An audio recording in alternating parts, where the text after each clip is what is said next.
70 tonnellate di acciaio speciale arrivate su trasporto eccezionale dalle officine Zara di Dolo, sollevate da una gru potentissima zavorrata per 130 tonnellate. La gru ha girato di 90 gradi l'impalcato e lo ha posizionato sui nuovi piloni di cemento armato. Il manufatto made in Veneto di 50 metri per 12 è la nuova metà del ponte della tangenziale sud di Padova su via Vigonovese.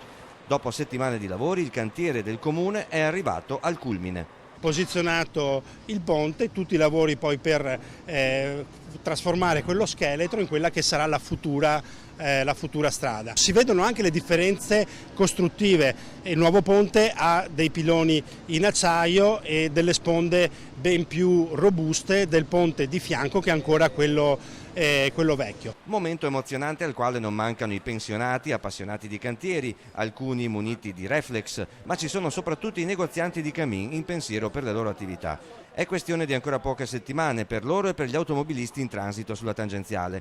Dopo i restringimenti, le demolizioni e le deviazioni, dal 19 agosto l'impalcato di acciaio verrà preparato e asfaltato. Ai primi di settembre la riapertura al traffico su 4 corsie.